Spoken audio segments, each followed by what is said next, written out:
Hello, good morning. It's Friday the 15th. I'm FxPlew and this is the mid-month market brief. So the Tory leadership race, looks like Sunak's already got a fast track to the final.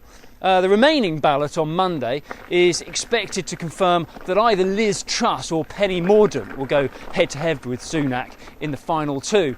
Truss accepted that things will likely get worse before they get better, but she's determined to get the economy back on track by the next election.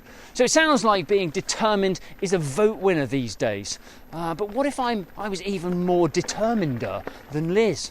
Vote for FxPlew maybe. Vote for determined. It's pathetic. Where's the substance? Sunak has stuck to his guns about no tax cuts. He's following the Fed playbook where bringing down inflation is the single most important focus for him.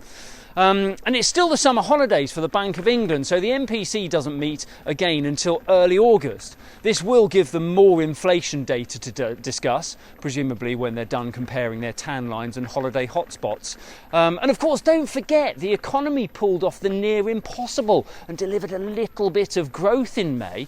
So that may even embolden the MPC into a cheeky little 50 basis point rate hike, because it's certainly not like the 25 basis point hikes we've seen so far have had much effect. And that could help support sterling, which has been under rather a lot of pressure this week. Yesterday we fell to 117.60 against the dollar. Fun fact, that's the lowest we've seen since before COVID. Makes you nostalgic. We opened this morning around 118.20 against the dollar and 118 against the euro. Now, over in the US, Biden is rather on the back foot at the moment. Sentiment has shifted as he's very little practical achievement to show for his first 2 years in office. He's accused of allowing Russia to gain the upper hand by invading Ukraine, virtually unopposed. Energy prices have soared, and petrol, or gasoline for the American viewers, is more than $5 a barrel. No, a gallon. $5 a gallon. $5 a barrel, imagine that. And although soaring inflation is a global issue, back in the US, that's Biden's fault. He's accused of being overly generous with the pandemic support payments. Of course, the fight against inflation is the core Fed focus, but where the headline inflation continues to rise with food and energy, they've got a pretty tough task ahead. JP Morgan has been on. They followed the Bank of England in forecasting a recession looming large. Bertie, get out of the way. But it's worth considering that perhaps the fear of a recession may be worse than the actual event. Growth has been pretty flat for a while now, so would we even notice 0.5% or 1% of negative growth?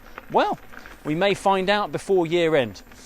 The dollar index has continued to make fresh highs. Yesterday we topped out at 109.30 and we closed at 108.65. Fun fact there, that's the highest close recorded since the dollar index was created. So how about that then? Closing off the week at an all-time high. That's how I roll. Have a great weekend. If you do not have a clue, then just tweet through and ask FxPlew.